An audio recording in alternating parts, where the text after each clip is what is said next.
Hai Smart Viewers, balik lagi di segmen Talk with Dunusian. Kali ini kita akan ngobrol-ngobrol langsung sama Bu Hana nih dari program Event and Travel Business di program studi pariwisata BINUS University. Nah, sebenarnya kita mau ngebahas tentang gimana sih kontribusi BINUS dalam mewujudkan Indonesia Emas tahun 2045 melalui program-program untuk pengembangan desa di desa-desa pariwisata nih, Smart Viewers. Nah, halo Bu Hana.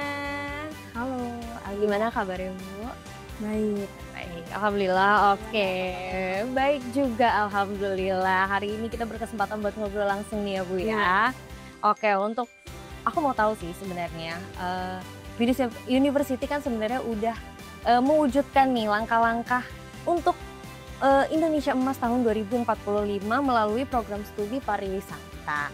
Nah, kira-kira terkait hal ini boleh dijabarin nggak sih Bu, kok bentuk kontribusinya seperti apa ke Smart Viewers juga nih, dan kira-kira feedback yang disampaikan oleh masyarakat seperti apa juga sih Bu? Oke, sebelumnya saya mau mengucapkan terima kasih atas kesempatannya. BINUS University melalui program studi pariwisata yang saat ini berkembang menjadi Event and Travel Business memandang desa wisata bukan hanya sebagai destinasi saja ya, namun kami berkomitmen bahwa desa wisata ini dan mendukung tentunya ya untuk mencapai Indonesia Emas 2045, bahwa desa wisata ini bisa menjadi platform untuk pengembangan masyarakat dan juga pelestarian budaya, seperti itu.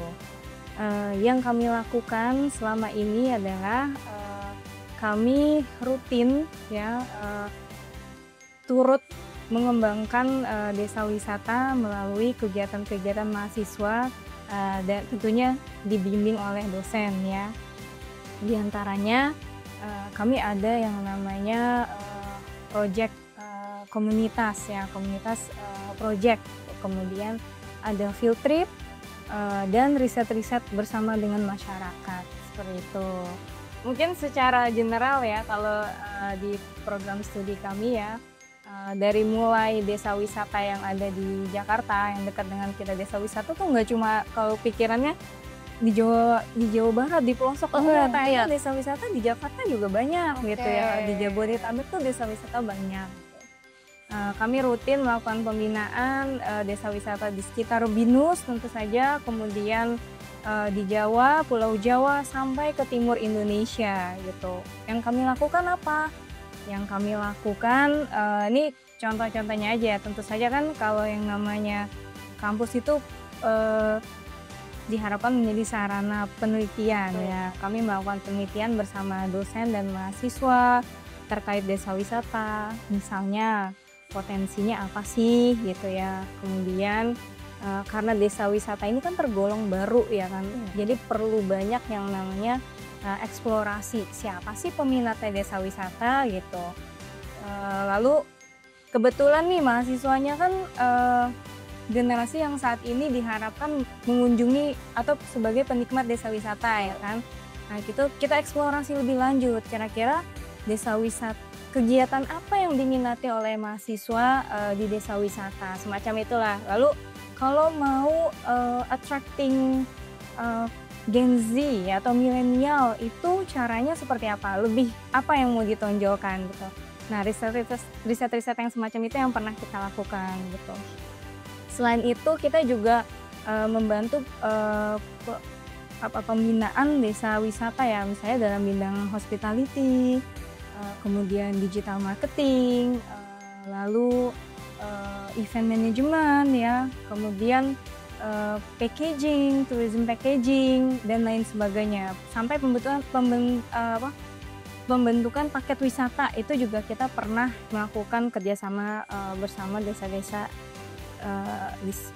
desa binaan kita gitu ya. Baik yang itu binaan kampus, jadi kampus itu juga punya desa binaan, maupun binaan prodi sendiri. Oh, gitu. oke. Nah, yang paling jauh kita pernah sampai ke Flores ya. Waktu itu kita bantu desa wisata yang benar-benar mereka ini sama literasi dan digital itu masih minim gitu. Kita coba bantu gimana caranya mereka untuk digital marketingnya untuk memasarkan. Kita waktu itu salah satunya yang kita buat promosi virtual tour 360 gitu. Jadi pada waktu itu zamannya pandemi ya, jadi pada saat pandemi kita coba bikin paket wisata tapi secara virtual. Nah, ketika kita berkunjung ke sekolah-sekolah, BINUS juga rutin kan berkunjung ke sekolah-sekolah termasuk Prodi Event and Travel Business. Nah, kita mengenalkan destinasi pariwisata tersebut. Nah, kalau dari langkah-langkah tersebut kita udah ngebahas tentang gimana upayanya BINUS, ya kan, kontribusinya BINUS. Tapi mau tahu juga dong Bu, kira-kira ada syarat nggak sih atau ada ketentuan-ketentuan yang harus dimiliki sama desa tersebut untuk bisa jadi desa wisata yang tentunya tetap akan tumbuh secara ekonomi tapi nggak akan merusak ekosistem lokal. Karena kan seperti yang kita tahu ya, sekarang tuh banyak tempat wisata tuh malah jadi over tourism. Jadinya misal kayak Curug sempet tuh ngehits, ada Curug semuanya ke Curug gitu kan. Tapi jadinya malah ada yang oknum-oknum tidak bertanggung jawabnya gitu kan Bu. Nah gimana nih Mas Didi? Kalau menurut kami ya, sebuah desa wisata itu harus punya kesadaran sama batasan. Sadar untuk apa? Sadar untuk preserve ya, melestarikan, menjaga apa yang mereka punya saat ini gitu. Mereka harus sadar itu, dan itu nilainya tidak priceless gitu ya. Nilainya itu priceless, tidak terhingga gitu, nggak bisa digantikan dengan nilai ekonomi ya, apa yang mereka punya sampai saat ini ya, misalnya sumber daya alam yang mereka punya, budaya, kemudian apalagi kebiasaan, adat istiadat itu priceless gitu. Jadi mereka harus sadar bahwa itu yang paling utama. Pertama ya, melestarikan adalah yang paling utama. Kemudian yang kedua, mereka harus punya batasan gitu. Memang gini, trikinya adalah kalau sesuatu tidak ada nilai ekonominya, biasanya masyarakat tuh tidak sadar bahwa itu berharga, bener nggak? Betul, betul sekali. Iya, cuma ya kita harus tetap punya batasan gitu. Misal caranya dengan melakukan batasan berapa maksimal kunjungannya per hari gitu, atau yang kita sebut dengan carrying capacity gitu. Nah, di pariwisata tuh tetap harus ada carrying capacity. Kemudian mungkin zonasi juga perlu ya. Jadi kalau di ilmu pariwisata ada yang namanya zonasi ya. Zona-zona mana yang boleh dimanfaatkan untuk pariwisata. Zona mana yang harus dilindungi, tidak boleh dilakukan misalnya konsumsi besar-besaran terhadap zona tersebut. Semacam seperti itu. Zona mana yang untuk tinggal, tempat tinggal gitu. Jadi kita tahu pemanfaatan zona itu khususnya untuk apa gitu. Tidak mengganggu warga sekitarnya yang benar-benar tinggal di situ gitu ya Bu ya. Nah, mungkin satu lagi yang penting juga adalah yang namanya aktivitas pasti menghasilkan waste, benar nggak? Betul. Orang datang ke sana pasti bawa sesuatu dan meninggalkan sesuatu. Betul. Untuk saat ini mungkin kesadaran itu agak kurang ya untuk masyarakat kita ya. Tapi di beberapa negara-negara maju yang namanya suatu kunjungan, ketika dia pulang lagi dari kunjungannya, dia harus memastikan bahwa pada saat ia datang sampai dengan pada saat ia pulang itu sama kondisinya gitu. Sehingga misalnya yang namanya sampah, apapun itu dibawa kembali gitu. Nah, karena masyarakat kita kesadarannya mengenai hal ini agak kurang, maka sebenarnya desa wisata harus mengantisipasi ini dengan misalnya pengelolaan waste yang baik gitu. Nah, ini harus dipikirkan seperti apa gitu. Jadi apapun aktivitas yang dilakukan, ujung-ujungnya bisa jadi kembali untuk manfaat desa tersebut, termasuk pada saat mereka menghasilkan sampah gitu. Gimana sampah tersebut pada akhirnya memberikan manfaat buat desa wisata tersebut. Dan ini sudah banyak sebenarnya dilakukan. Misalnya sampah-sampah bekas makanannya diberikan untuk maggot, yang nanti maggotnya pernah dengar kan? Iya, ini lagi agak hits sih menurut aku nih, maggot ini. Jadi circular economy gitu lah ceritanya ya, bahasa keren. Jadi sampahnya dibuat lagi buat mensupport industri yang lain gitu Betul. lah.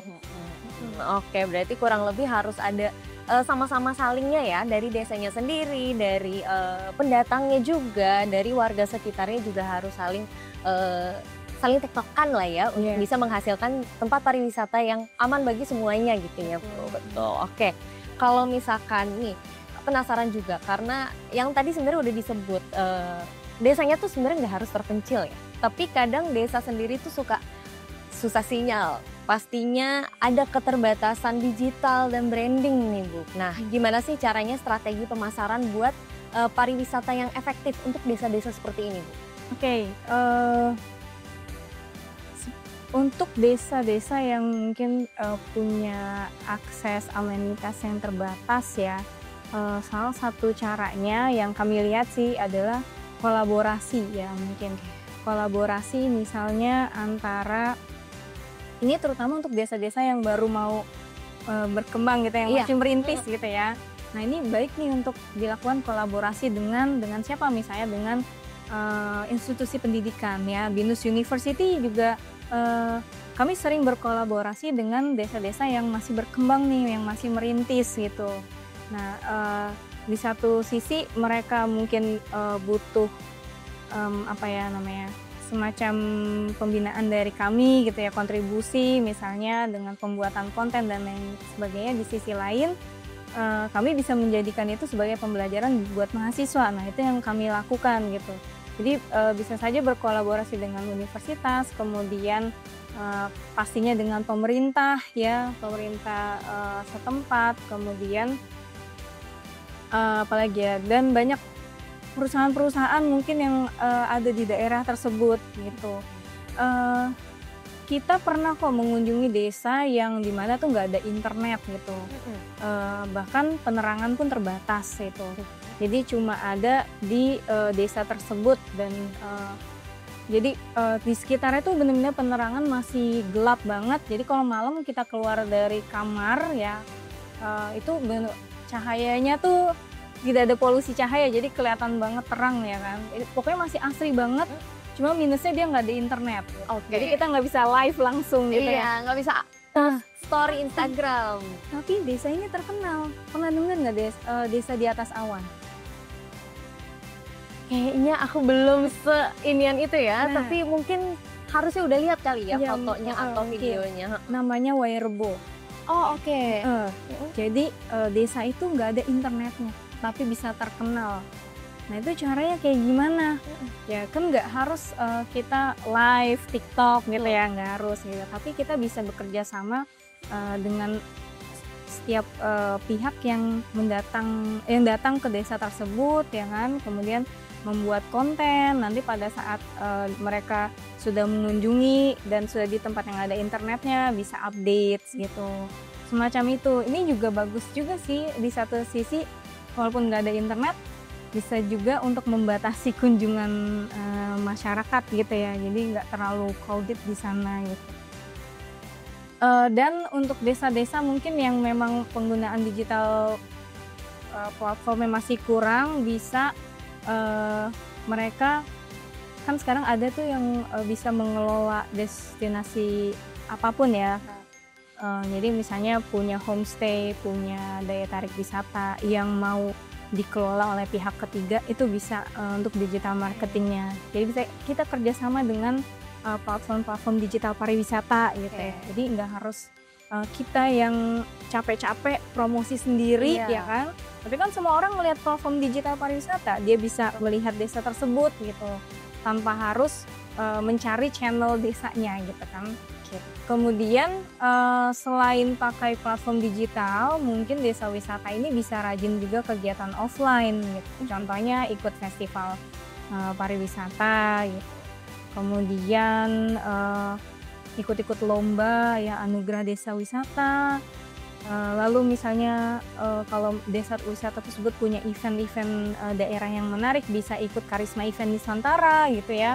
Jadi dia nggak effort sendiri mempromosikan gitu kan. Jadi ada orang lain yang ikut mempromosikan sambil konsisten mungkin menceritakan narasi yang dimiliki oleh desa wisata tersebut ya. Misalnya punya budayanya yang unik, makanan yang unik, itu konsisten diceritakan gitu. Pada saat bertemu orang, masyarakatnya ketika keluar, ini bisa aja sih diedukasi masyarakatnya sampai sedetail itu ya, dipesen ke masyarakatnya. Kalau emang bener-bener biasanya pengen mulai dari nol ya, itu masyarakatnya dulu nih yang harus dibikin bangga sama desanya.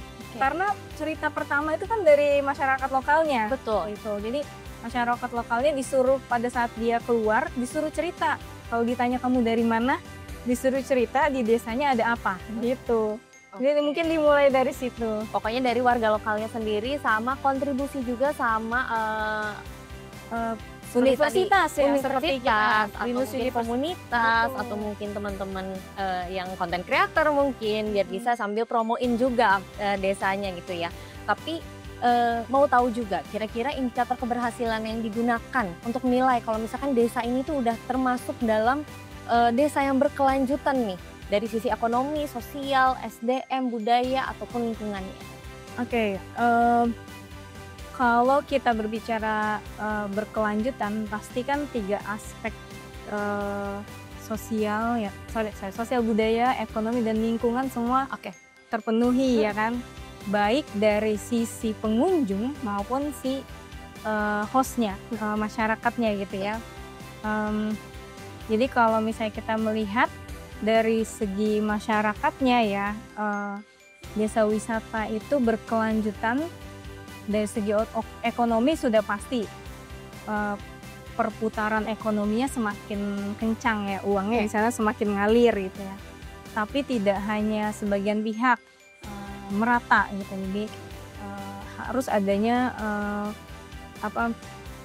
peningkatan ekonomi yang merata di masyarakat tersebut. Kemudian dari sisi budaya, tentu saja budayanya semakin dilestarikan. Semakin banyak orang yang mengenal budaya tersebut. Semakin banyak dilirik ya sama masyarakat lain. Boleh dilirik, boleh, tapi jangan sampai nilai-nilainya terlalu dijual gitu. Karena kita juga mengenal ada yang namanya komersialisasi budaya. Jadi yang tadinya budaya tersebut sakral, karena in the name of uang, money gitu ya. Betul. Budayanya tersebut pada akhirnya terkikis, tergadaikan, hilang nilainya. Nah, itu jangan sampai terjadi. Budayanya lestari gitu ya, bahkan semakin kuat di tengah-tengah masyarakat. Jadi contoh bagusnya misalnya Banyuwangi ya, mungkin Banyuwangi sebelum kenal pariwisata, mereka tidak bangga dengan budaya, bukan tidak bangga ya. Mungkin ada tanda kutip kan, kalau Banyuwangi kan dulu kesannya mistis ya, betul. Mistis dan lain sebagainya. Jadi mungkin pada saat mereka bercerita mereka dari Banyuwangi, ada sedikit sebagian orang yang merasa malu-malu gitu ya. Dan sekarang ketika Banyuwangi itu industri pariwisatanya dimajukan gitu ya, nilai tersebut dilestarikan gitu ya. Jadi bahwa budaya ini sebenarnya bisa menjadi sesuatu yang dibanggakan bahkan oleh anak mudanya. Kemudian dari sisi apalagi ya, sosial ada kebanggaan tadi ya, sama ada kebanggaan masyarakatnya. Lalu dari segi lingkungan, yang tadinya mungkin kita tidak pernah berpikir panjang mengenai mau diapakan nih limbah kita gitu, tapi karena datangnya pariwisata mulai sadar gitu. Udah semua nih sumber daya manusianya. Benar, SDM ya. SDM udah pasti makin meningkat ya, terutama generasi mudanya gitu. Karena kalau kita perhatikan ya, anak-anak sekarang ini tumbuh dengan literasi digital ya, mereka lahir udah pegang HP ibaratnya gitu. Betul. Jadi kalau dimanapun anaknya, aku rasa ya, kalau kita kasih dia handphone ya, mau di pelosok manapun dia pasti bisa pakai. Jadi jangan sampai anak muda tuh dikesampingkan karena egoisnya orang-orang dewasa gitu. Kadang-kadang kan kadang-kadang ya, maksudnya nggak semua gitu. Nah ini sayang banget karena nanti bakal nggak nyampe nih legasinya. Itu ya, ada gap gitu. Iya, betul. Jadi kalau dari sekarang aja kita bisa ngeliat nih, kalau waktu kemarin aku 17 Agustus ya, di kelurahanku kulihat yang ikut upacara itu ya, yang ikut meramaikan ini 17-an Agustus itu kan sebenarnya ini kita ya, apa namanya, model kita dan kebanggaan kita itu culture kita kan ya. Tapi pada saat dilihat yang merayakan itu orang-orang yang udah tua sama anak-anak yang masih kecil gitu. Nah ini kemana generasi Generasi muda milenialnya sama Gen Z, Gen Z-nya Gen Alpha, kemana gitu ya. betul. Nah ini jadi semua itu aku lihat ya orang-orang tua aja.